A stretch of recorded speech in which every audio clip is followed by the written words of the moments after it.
positions for Forsyth County. If you don't know where Forsyth is, it is home to a place like Kernersville. If you've never been to downtown Kernersville, Main Street, you're missing out. Love it. Clemens, and of course, Winston-Salem.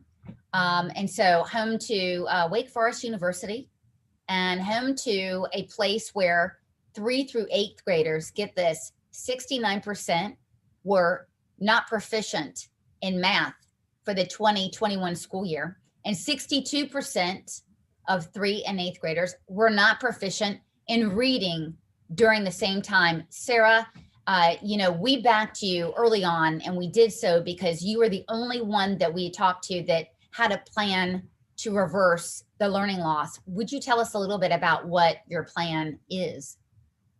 Yeah, sure. And so I think when you look at those numbers, the school system has been slow in getting more data out, because this is for 2021. I think as more data comes out, it's just going to be worse. And so I don't think this is a one-time thing. And so what I can do as a school board member is, first, the most important thing is say things on the record that are true, and not just be a vote. I hear a lot, oh, you're only one vote. What are you really going to do? And I say to that, never underestimate my powers of persuasion, because if we're not even having the conversations about what we can do, and getting conservative parents to show up at the meetings, then our other leaders are not going to take note. So what I can do is help rally the troops to tell our leaders this is unacceptable, and not let them they hope we will go away. They're hoping that we'll just lose steam and we'll go away. And we can't let that happen. And I'm going to remind them every meeting that one thing I make sure I'm very precise in my language. I never say it's COVID that caused learning loss. Last time I checked, viruses can't cause learning loss. It's the failed COVID policies. And so I think the most important thing to reverse what the damage that's been done is hold people accountable that caused the damage in the first place, and not let them forget. Already people are saying, oh, well, we need to move on. Yes, it was very unfortunate. Well, the kids who lost a lot of their lost a lot of time in school, that will be very difficult for them to make up, especially kids whose parents can't afford tutors. They haven't moved on yet.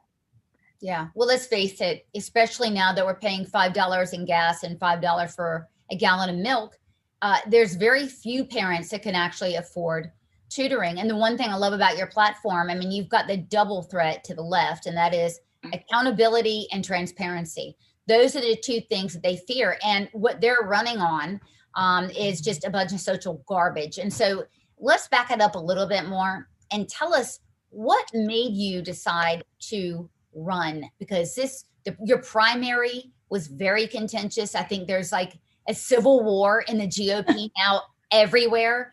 What made you just want to do this, to sign up for this job?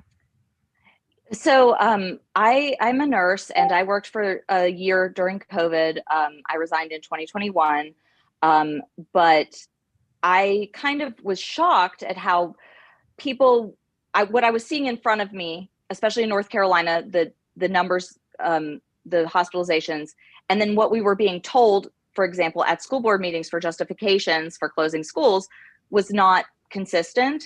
And there was nobody standing up and saying, whoa, wait a second, guys, like these are not factual statements that are being made. And so we have a gentleman in Forsyth County that had advised the school board. His name is Dr. Christopher Olin. I'm not afraid to call him out. Speaking of, accountability, some would say he's the Dr. Fauci of Forsyth County, but he's the head of infectious disease at Wake Forest Baptist Hospital. And he was the only one to advise the school board on their policies from a medical perspective.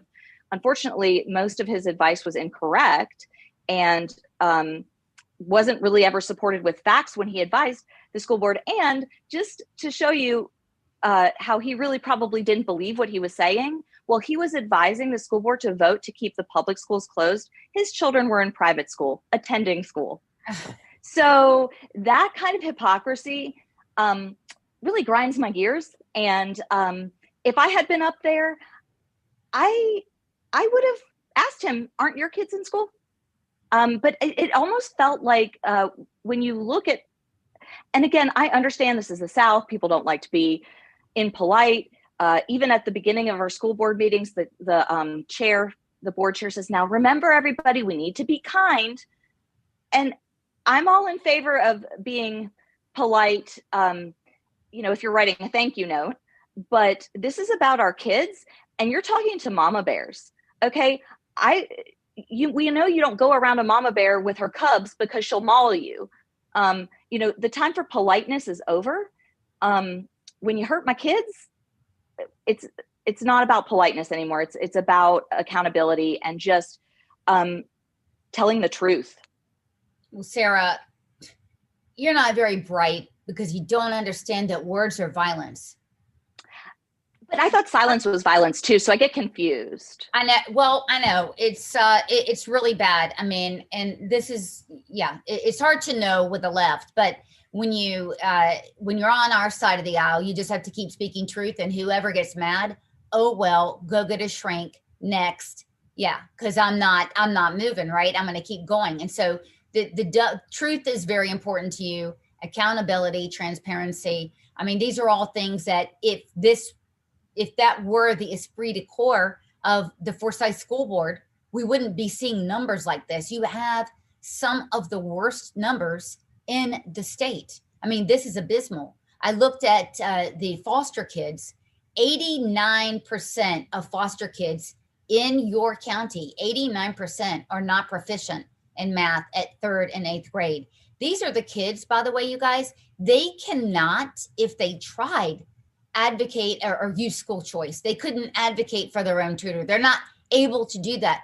These are the kids that we really need to be looking out for. These are the less of all of us that we really need to be fighting for. And not only are their schools not safe, they're not performing. And so what we're seeing is a focus on social emotional learning.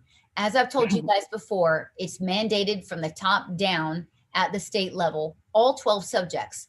Valuable instruction time is being dedicated to this bull crap that's pushing not only CRT, but this transgender grooming stuff and inappropriate sexual conversations. Sarah, our superintendent, our state superintendent, really has a love affair with this social emotional learning at a time where we need our schools to function more than ever. What are you going to do to push back against not only the superintendent, but to make sure that the state stays out of the district insofar as mandating these curriculums that do not work? So I have a couple ideas. And I think first we have to understand the root cause of our woes, which is we're addicted to federal and state dollars. It's a mistake to think that we have local control, because the more dollars they put in, the more standards we have to follow. And of course, the board is held hostage at meetings. Administrators will say, well, if you don't vote yes for this program, we're not going to get this funding. And what people don't understand is the return on investment is not always great. Again, I'm not saying like, let's not take any money. I'm saying let's be very careful, because there's no such thing as a free lunch. And we should explore all the strings that are attached, because again, there are strings attached. And so we need to understand that those dollars are pinning us in the corner, and parents will have less control the more we take.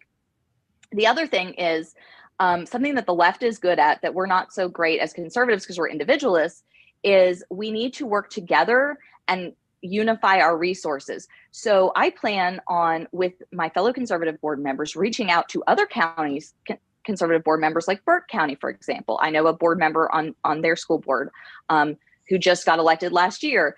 We need to bring a coalition together, and we need to talk to our lawmakers. Mark Robinson's there ready to support us, the lieutenant governor. Your organization, for example, is there to advise us, the John Long County. I mean, there are resources, but I think we're all just trying to reinvent the wheel, and we're not working smart. because the left is organized. Let me tell you, they're not grassroots, they're AstroTurf. It's fake grassroots. They have money, massive amounts of money from all kinds of lobbying groups. And then, so speaking of money, this is why I think the root of why we have social emotional learning and the surveys, and Sloan and I have talked about this panorama. I started to do some investigation because I honestly, what made me initially suspicious was how little the school was paying for this social emotional learning curriculum. I thought $14 a kid, no one's making any money off of that. Not the type of money that those companies make. And so what I found is that our school system is signing away the rights to our children's data. Yes. And parents don't know it. And so I think that should be a bipartisan issue. And once we get the source of revenue out of, once we say, okay, sure, we'll consider having social emotional learning, but we're making the curriculums here locally. And thank you, but no thanks for the surveys. We won't be doing that. All of our parents will be opting out, then they'll have it will take away a lot of the incentive for that to happen. Well, I mean, I'm going to push back a little bit on that. We meaning the taxpayers, spent federal dollars on that, on over $500 million actually, was what the grant was for this year for social emotional learning. And people say, that's the feds. Yeah, if you think you can get away with not paying federal taxes, give it a whirl. It's not going to work. But also, I want to tell you guys that it actually is costing quite a bit each school district. So I'm going to put up on the screen a story that we wrote last year. Tanisha Shaw is an SEL coordinator from Forsyth County who makes $75,000 a year. So these SEL coordinators are not actually in the school or in the classroom. They're not doing all the hard work of the teachers. They're actually getting paid almost as much as two teachers, really. And she says that the fight against CRT is a white movement. And, this is some of her stuff. I'm moving into Twitter. That might be very dangerous for me. She blocked me. I mean, can you blame her? Can you blame her for blocking me, for being honest? So yeah, I mean, so that's just one example. But if I were to show you her tweets, they would be very, very, angrily tweeting about and going off on parents. So this is someone who clearly does not like parents, should not be in the classroom, making $75K. That's a part of SEL here, Sarah. Yes, you're absolutely right. And so I'm referring to the $14 that I cited, and I think it's 11 for middle schoolers. We were just spending on the specific curricula, and where I think that the Castle and Panorama are such a scourge is they are an incredibly powerful lobby. And so if you're going to fight these guys, I want to fight people that I can, and when I say fight, of course, I mean metaphorically. Yeah. I want to deal with people on a local level so that we can all face each other and have a discussion about it. And so this young woman, who I would love for her to come in front of the school board and tell us what she's doing to help our children. So I just want to get as many special interests out as possible. Right. She's here to teach truth. Okay. We see what her truth is. That parents who go to school board meetings are white supremacists. Okay. Domestic terrorists. That's right. All right. And so this is a woman that's making $75K. Were that it were for me to make $75K, let me tell you, they hate Black women, they hate, etc. Okay. Someone with that sort of mindset who is obsessed with that.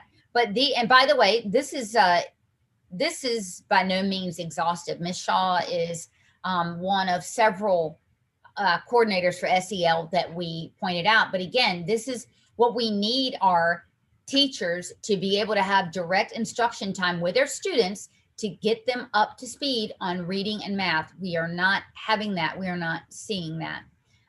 So you mentioned something about special interest. Do you have any ideas about how you guys will keep special interests out of the classroom once you're on the board? So I think the best disinfectant is sunlight. And so I'm gonna look, I left a job that I love, being a nurse. So now I have all the time in the world, and I'm gonna be Nancy Drew. I've already filed FOIAs. I'm gonna be in those schools. I'm gonna turn over every stone. I'm gonna say, hey, administrators, what would you say you do here? What's your job? I want to know, because I think that once we expose. You don't want any friends, do you? No, I'm not, I'm not here to make friends. I don't mind having nobody show up at my tea party or my dinner party, because if this means that people will start to shun me, so be it. I think a lot of people will be glad that somebody is telling them the truth. Now, maybe not the people that are on Twitter, maybe not the people that come after you guys, but those people don't like me anyway. So. Yeah, no, I know. I'm not that, I'm not, my dance card isn't full, if you will. So I totally get it. I'm just pulling up right here a picture of Nancy Drew. Hold on. I'm going to try to put this up for everybody. Because you just said something that really resonated with me, because if I had to guess somebody that you look like, can y'all see this? You're a dead ringer for Nancy Drew. I mean, this is your calling. Let's be honest. If we were to select someone to be a Nancy Drew, Sarah, it would be you. It would be you. Thank you. And I really just like to understand when people say, oh, well, we can't do this. This is what I hear a lot. Oh, we can't do this. We have to do it this way because. There's so many excuses, and nobody asks why. They tried to tell parents over and over again that these were laws that were passed. Meanwhile, the counties next door that, actually have some sense are, you know what, you can take your toolkit, Mandy Cohen and Roy Cooper, and go pound sand, because we have no desire. Thank you for the recommendations. Thank you. We'll just put those in the trash can. But our school board acted like this was a decree coming down from His Royal Highness himself. And, so I guess my question is, either you're a figurehead as a school board member, or you have a say and you have some power. But I actually think the most powerful thing you can do is unite people, because public opinion is a powerful thing when it's channeled correctly. Yes. Well, you mentioned something, and this is absolutely true, where people are kicking the can down the road. And one of the biggest gripes, and the thing that infuriates me as well at Republican leaders, but one of the biggest gripes with the base is that there's a lot of that, well, we can't do this, it'll just get vetoed. But one of the things that we wanted to do with our PAC here is to support MAGA candidates going onto the school board, because that MAGA, once Trump came into office, I mean, he showed everyone who had been sitting on their thumbs for years, oh, well, that's just the way we do it around here. Oh, you can't do that. He embarrassed more people in the Republican Party, elected officials, than any single left tactic has ever done, by showing, yes, it can be done. Yes, we are going to be transparent. Yes, we are going to, oh, you're going to text me something like that or write me something. I'm just going to put you on blast. That openness, that never being afraid to engage in battle and doing things the common sense way, that's what made him get the most votes as president, as anyone who has ever ran for office. That's why, by the way, that's why he had more minority voters than anyone else has ever pulled in the Republican Party. And it will continue to do that. And you know why? Because people are not, they're tired of voting identity politics. In other words, vote for me, I'm a woman. Vote for me, I'm Black. Vote for me, I'm Christian. Vote for me. They're tired of that. They're tired of saying, okay, I'm a Democrat, I'm going to vote straight D or R. Both parties are tired of the bull crap. They're going to be voting for people that can get things done. They're voting for somebody to do a job, if you will. And we know if you were to go and apply for a job and you sat across from the employer and said, well, I'm going to be able to turn these scores around. Here's how I'm going to do it. Then you darn well better do it, or you'll be fired. And that is Yeah. how we like to make our endorsements. That is why we like you so much. And the way that you've got these ideas is because you're like, look, the schools are in the toilet, hire me, I'm going to do the job. And that's what I loved about Trump. That's what we're bringing to the school board. That's what I believe makes our movement so fresh, if done correctly, that you're going to get on the school board and you're not going to accept excuses from any of the school board members or from the superintendent or any other teachers. Yeah. And I hope that people hold me accountable and the rest of us, because again, this is how I can help convince my fellow board members that it might be a good idea for them to do what the people want. Because unfortunately, what we saw with the whole mask thing, there were several conservative board members who voted to keep masks on the kids until we got close to the election. And then all of a sudden they started to get a little bit scared, and wouldn't you know, those masks went away. And so, I mean, this whole attitude of you're only one vote, you can only do so much, that's a losing mentality. And I hope people understand that that's showing weakness. And, well, yeah. If I get on the board and I don't do the things that I want to do, when I get on the board and I don't do, if I don't do the things that I'm saying right now, I fully expect to be voted out. Because we need to hold our leaders accountable. But I think what you were saying earlier, what made President Trump so effective and yet so hated by many because he was effective, was his authenticity. And, people may laugh, oh, politics. People are sick of identity politics. They're sick of things. The reason people get behind somebody is they want to trust somebody, but it's not about the person who's running. It's a trust of saying this person will represent my interests. And so at the end of the day, I don't care if you're purple or a woman or whatever. If you're not doing the things that you need to do to keep my kid safe and getting a good education, I don't care who you are. Yeah. 69%. Again, I want to reiterate this. Let's just say 70% of third and eighth graders as of last school year were not proficient in math. That's going to take just getting down to business and stripping out all the unnecessary programming. And by the way, in case you haven't noticed, audience, I don't think we can afford any more of the bells and whistles and lighting our money on fire. We certainly can't afford that. So, Sarah, I want to spend so much money. Yeah, exactly. I want to thank you for coming on. Thank you for running so much and putting yourself on the ballot, guys. We do owe the people who are stepping up and stepping out to run a debt of gratitude, because last time I checked, we're not having 30 people running for a seat, right? It's only the people who know that they can make a difference and they're willing to put their ideas out there and ignore a lot of this nonsense that's going on out there now. Yeah, thank you so much for having me. And if you guys want to find out more about me, my website, sarahhabsher.com. Can you spell that, please? Yes, SARAHABSHER.com. Okay, well, thank you very much and have a good